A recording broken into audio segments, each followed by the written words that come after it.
She said cat hotel. But I found something else. I spent $250 on a luxury cat hotel stay for my wife's cat. Yes, a hotel suite. For a cat. Have you ever paid for a cat's vacation? But friends, what I discovered next wasn't about the cat at all. My name is Stephen. I'm 47 years old, living in Seattle, and I work as a project manager for a tech company. My wife's name is not disclosed for censorship reasons, but her cat's name is Midnight. Midnight is a sleek black cat with an attitude that makes him seem like he owns our entire house. It started about a month ago when my wife came to me with a brochure for an upscale feline resort and spa. She said Midnight needed a vacation, a little getaway to relieve stress and unwind. I couldn't believe what I was hearing. Stress? From what? Napping 18 hours a day? I asked. She gave me the look, the one that said I was being insensitive. So, as any reasonable husband does, I handed over my credit card and let her book the suite. Yes, suite. Not a cage, not a kennel, a suite. For a cat. The following weekend, we drove Midnight to the Feline Resort and Spa. It was an immaculate facility, with calming music playing in the lobby and staff dressed like they worked at a five-star hotel. Midnight was checked in, given his own private room with a plush bed, mood lighting, and a selection of gourmet meals. "We'll check on him midweek," my wife said, smiling. Midweek came, and she told me she would go alone to check on Midnight. I didn't question it at first. But then she started acting differently. She was glued to her phone, laughing at messages that she quickly swiped away when I walked by. She started wearing her best dresses to these cat check-ins. Something felt off. The following Saturday, she said she was going to visit Midnight again. "I'll grab lunch afterward with a friend," she said casually, grabbing her purse. As soon as she left, I grabbed my keys and followed her. The Feline Resort was located in an upscale part of town, surrounded by fancy boutiques and wine bars. I parked across the street and watched as she walked inside. I waited 10 minutes before heading in myself. The receptionist smiled as I walked up. "Welcome to Feline Resort and Spa. How may I help you?" "I'm here to check on Midnight," I said. She scanned the records. "Midnight's room is on the second floor. Would you like me to show you?" I waved her off. "I can find it." I walked up the staircase, my heart pounding. Room 214. Midnight's suite. But before I reached the door, I noticed something. My wife wasn't in room 214. She was in room 216. Through the slightly open door, I could see her sitting on a couch. Across from her was a man in a tailored suit. They were drinking wine. I froze. What would you have done in my place? Would you have barged in?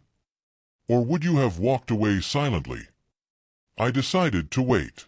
I stepped back into the hallway and stood near the corner, just out of sight. After about 20 minutes, the door to room 216 opened. My wife and the man stepped out, laughing.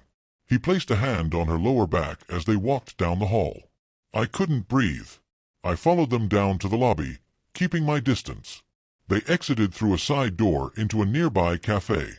I stood outside, watching through the window. They were sitting close, heads tilted toward each other, smiling. Eventually, they hugged. Not the friendly kind of hug, the lingering kind. When she finally returned home that evening, she was cheerful, talking about how Midnight is thriving and how the staff at the resort really care about the cats. I couldn't hold it in any longer. "Who was he?" I asked. She froze. "What?" "The man you were with at the resort. Room 216. The wine, the laughter. Who was he?" She stared at me, wide-eyed, before sitting down on the couch. The truth, as it turned out, was a mix of heartbreaking and infuriating. The man was her ex-boyfriend from college. They had reconnected through social media a few months ago. The cat hotel was never about Midnight. It was an excuse to meet him. "I didn't mean for it to go this far," she said through tears. "I didn't know how to stop it." We sat in silence for hours. In the days that followed, we had long, difficult conversations. Counseling was suggested. Trust was shattered. Midnight, oblivious to it all, came home from the resort perfectly content, smelling like lavender and staring at us both with those piercing blue eyes. Trust isn't something you can glue back together. It cracks, it splinters, and even if you try to repair it, the lines are still visible. So tell me, have you ever followed a suspicion and wished you hadn't? Because I certainly have. And if you've made it this far, drop a comment. I'd love to hear your thoughts. We all mess up sometimes, right?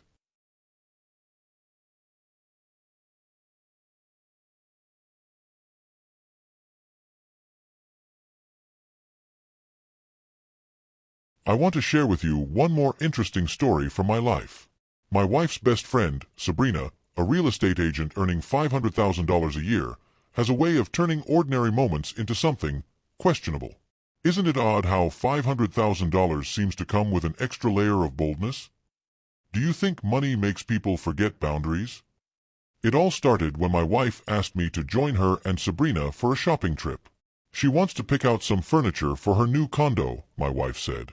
You've got good taste. Come with us. I wasn't thrilled about spending my Saturday at a high-end furniture store, but I agreed. When we arrived, Sabrina greeted me with an enthusiastic hug. Well, look who's joining us today. A man with style. I'll need your opinion on everything, she said, flashing me a smile. The store was one of those luxury showrooms where everything looked like it was made for magazine covers. As we wandered through the aisles, Sabrina kept pulling me aside to ask for my thoughts. What do you think about this couch? Would it look good in my living room, or maybe your living room? She asked with a playful grin. My wife was busy talking to a salesperson across the room, so Sabrina took the chance to keep me close. She'd lean in close when asking about fabrics, her perfume lingering in the air every time she moved. At one point, she asked me to sit on a love seat next to her. Come on, let's test it out. We need to know if it's comfortable for two people, she said with a wink. Would you have sat down? Or would you have made an excuse to walk away? I sat down, feeling more awkward by the second. Sabrina leaned back, crossed her legs, and rested her arm casually on the back of the couch, right behind me. You know, she said softly, some guys would kill to have a shopping buddy like me. I laughed nervously, glancing over at my wife, who was still across the showroom. When we moved on to the dining sets, Sabrina walked ahead of us. At one point, she turned around suddenly and caught me off guard. You know, I'd love to have someone like you help me decorate my place. Maybe you could stop by sometime. Just us two. You seem to have such an eye for detail, she said, tilting her head slightly. Her words hung in the air. Would you have called her out on it? Or just brushed it off like I did? Later, while my wife was finalizing some purchases, Sabrina and I waited near the entrance. She leaned against a display shelf, her voice low. You know, you're different from most guys I meet. You actually pay attention. It's refreshing. I didn't know what to say, so I stayed silent. When my wife rejoined us, Sabrina acted as if nothing had happened. As we were leaving, Sabrina hugged me goodbye. But this time, she held on just a little too long and whispered, "Let me know if you ever want to come shopping," without the wives around. That car ride home was silent. My wife was chatting away about how much fun she had, while I stared out the window, replaying every little moment. When I finally told my wife about Sabrina's behavior a few days later, she brushed it off. Oh, please. Sabrina's always been flirty. That's just her personality. It doesn't mean anything. But does it? Is there a difference between playful banter and crossing a line? Since that day, I've been a little more cautious every time Sabrina comes around. Her glances, her words, they all carry a weight I can't ignore. So tell me, have you ever had your wife's best friend blur the lines of friendship? Because I certainly have. And if you've made it this far, drop a comment. I'd love to hear your thoughts.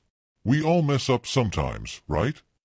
Subscribe to hear new interesting stories and find out how much money women spend.